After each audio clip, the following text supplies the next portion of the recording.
Hey, y'all make sure you hang out to the end of the video. I'm going to go ahead and provide a bunch of pictures of the tractor, and it'll give you a little bit more detail. Hey, good morning. We are at the Equipment Expo in Louisville, Kentucky. This is 2024, and we're at the TYM booth, and there's a new tractor.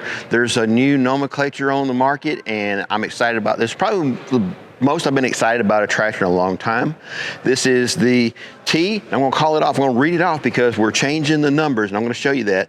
This is the T3025. It is a 25 horsepower cab tractor with air conditioners. Guys, I can't wait to show you around this tractor and talk it through, but this is pretty awesome.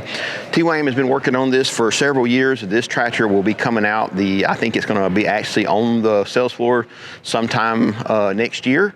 And so this is its debut at this show, and we get to show it.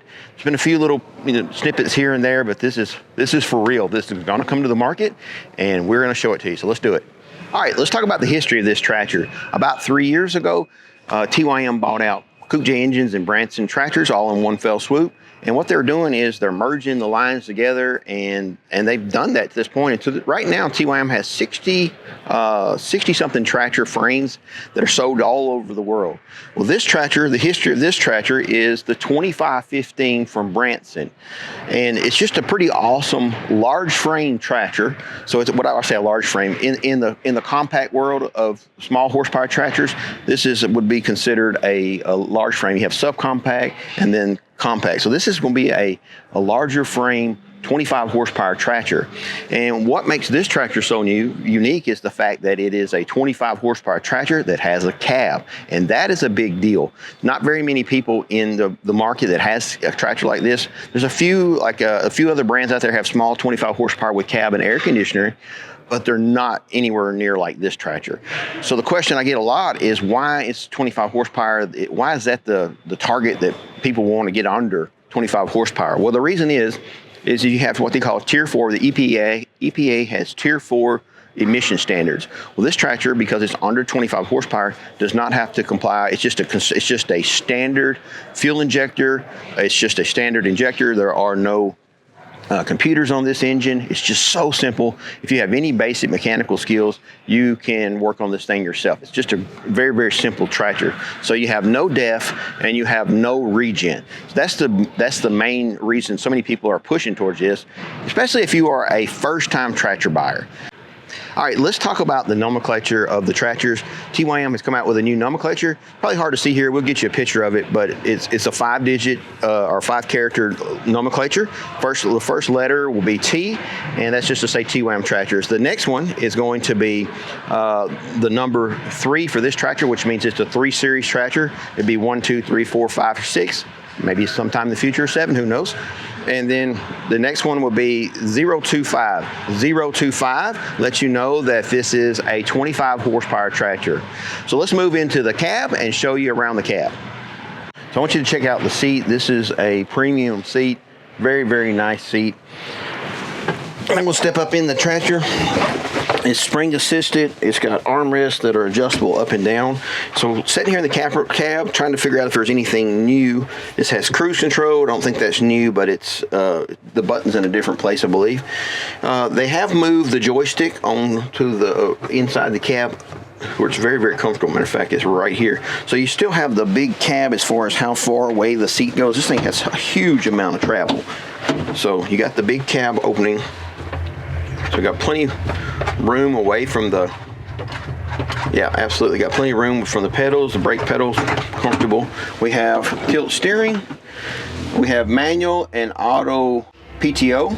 Then we've got our light switches, our warning hazard. I said a cruise control, PTO on the dash.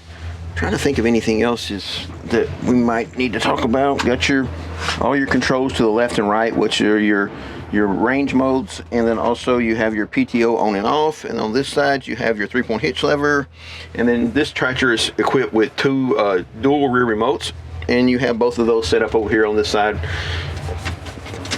where they're easy to get to. I like it. All right, is there anything else? All right, obviously the cab. Let's talk about the cab. Rear windshield wipers, front windshield wipers, standard radio. It's got a light on the inside here, air conditioning, You got heat and air. Control your front or your windshield wipers and front and rear windshield wipers from here. You got to, and also they have spray. You know, you can spray windshield wiper fluid, and then you got your buttons here for your front and rear lights.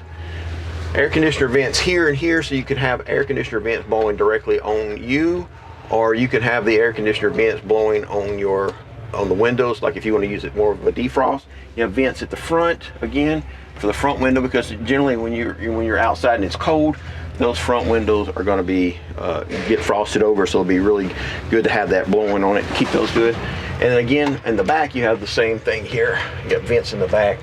I don't remember. I think these vents in the back may be like where it sucks the air back through, but I'm not really sure on that. I would just have to. This is stuff we just don't know yet on the cab. Trying to look around. Is there anything else we need? Cup holder to the left. A little place to put your phone over here to the right. I don't know, just a very comfortable tractor. Obviously I'm not gonna have my seat this far back, but got right here, pull down. Oh yeah, I could roll with this. So starting at the front, I like this. You have the mirrors up here, kind of out of the way, but they are, if you hit them, they'll actually push out of the way instead of damaging them. Got this really nice light bar across the top. It's gonna give you a lot of broad lighting.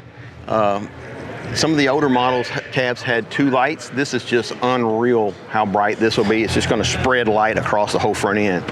You have a new brush guard, it says TYM on it. It's a little taller, so it's gonna provide you a little bit more protection. On the front loader, you've got skid steer quick attach, so you can hook up all of your normal attachments. You're also gonna have the ability to have a diverter valve on this to run grapples and other things like this. I don't know this for sure, but I was talking with someone and I believe there's actually going to be a third function kit that comes with this as an option. And let's talk about tires. So here on the tires, right now this has R14s. You can run R14s, R4, R1, or even like lawn tires. You can order it however you want it. It has a quick attach loader, and this is just like the loader that I've used before. So once you get proficient with this, you can take this loader on and off in about 3 minutes. So 3 minutes to take it off, 3 minutes to put it on. You got your hazard lights here, handles all the way around. You know, obviously you're probably not going to get in and out on this side because your joystick's here, but if you need to reach in and grab something, you can. I guess you could get out, Tanya can get out, but I can't get out that one probably. So walking around the tractor, this is a new portion here. Let's have her bring the camera over this side. So let's talk about some of the new features on the back end. Now, this is a nice feature. I really like this as far as how you operate the 3-point hitch from the back. So if you've ever ran a tractor and you've backed up to an implement, you can never get your 3-point hitch right from inside. You're always having to run back and forth. Well, a lot of brands, you literally have to back up to the tractor, and then if the hitch is not right, you have to go around, open the cab, move the lever, close the cab, come back around to find out that you went a ½ inch too far. Then you get to go back and do that all again. Well, with TYM, they have this system, and this is actually a new system. The older system has just a cable control, and it works great. It's very simple, but this is pretty neat. It has a ratcheting system, so when you are not using this, you lock it out of the way, so it doesn't have any connection to your 3-point hitch. And what that does is, on the older system, when you raise the 3-point hitch up, well, the lever on the outside goes up. If you lower your 3-point hitch on the outside or the inside, the lever on the outside goes down. It makes it easier to control it on the inside because you're not pulling both levers at the same time. But what makes this one so neat is this is disengaged, but it has a ratcheting system here where you will raise and lower like one ratchet at a time. And that's so you can really fine tune when you back, because when you back into an implement, you're going to get it real close anyway. So sometimes you just need it just to be a little bit. Well, with this ratcheting system, you can just go a little at a time. And then when you're done, when you get hooked up, you just put it over out in the lock position, and now it's completely disengaged from the interior control. Another reason that is good is because sometimes in what we do, maybe a branch, a limb comes up and hits this and moves your implement on the outside of your tractor while it's running. So this being able to be disengaged. So it's a safety feature, it's a convenience feature, and the ratcheting system lets you do some really fine tuning. All right, let's see what else we got going back here. We got, you know, standard 3-point hitch, dual rear remotes, fuel tanks right here, so it's pretty easy to get to and fill up. It's got a tow bar, well, not tow bar, but a drag link. So it already has that. Got a little antenna right here for a radio, and I think that is pretty good look under here. So let's talk about the guts of this thing. This has the three-speed transmission, A, B, and C, for your high range, low range, middle range. Yeah, I guess I kind of said that backwards, but that's okay. All right, let's talk about some of the specs on the tractor. So it weighs about 3,500 pounds. I think it's 35 with a cab. I'm gonna look it up right here for you guys so you know that I'm not fudging this. 3552 is what the weight of it is. Now we're gonna look up the hitch capacity. So the rear hitch capacity is 3,300 pounds. So you put a 3,300 pound implement on the back and lift it up. That's a lot of weight. A lot more than any other 25 horsepower tractor that I can think of. Also, we're gonna talk about the loader. This loader is rated to be 2,200 pounds all the way to full height. Now that's something you gotta think about. This tractor has breakout force of well over 3,000 pounds, so you can pick up a nice size log, like a 2,500 pound log, and set it up on a sawmill like what we do. But if you need to, you can pick a pallet with 2,200 pounds on it, and well, not quite 2,200 pounds. You got to take away your fork weight. Got to be honest, be transparent. But you can take a heavy pallet, pick it all the way up to full height, and like set it on shelves or set it loaded on trucks. Also, when you think about a full bucket load of wet sand, you'll be able to pick that up and then dump it over into a dump truck. That's where this unit's going to really shine.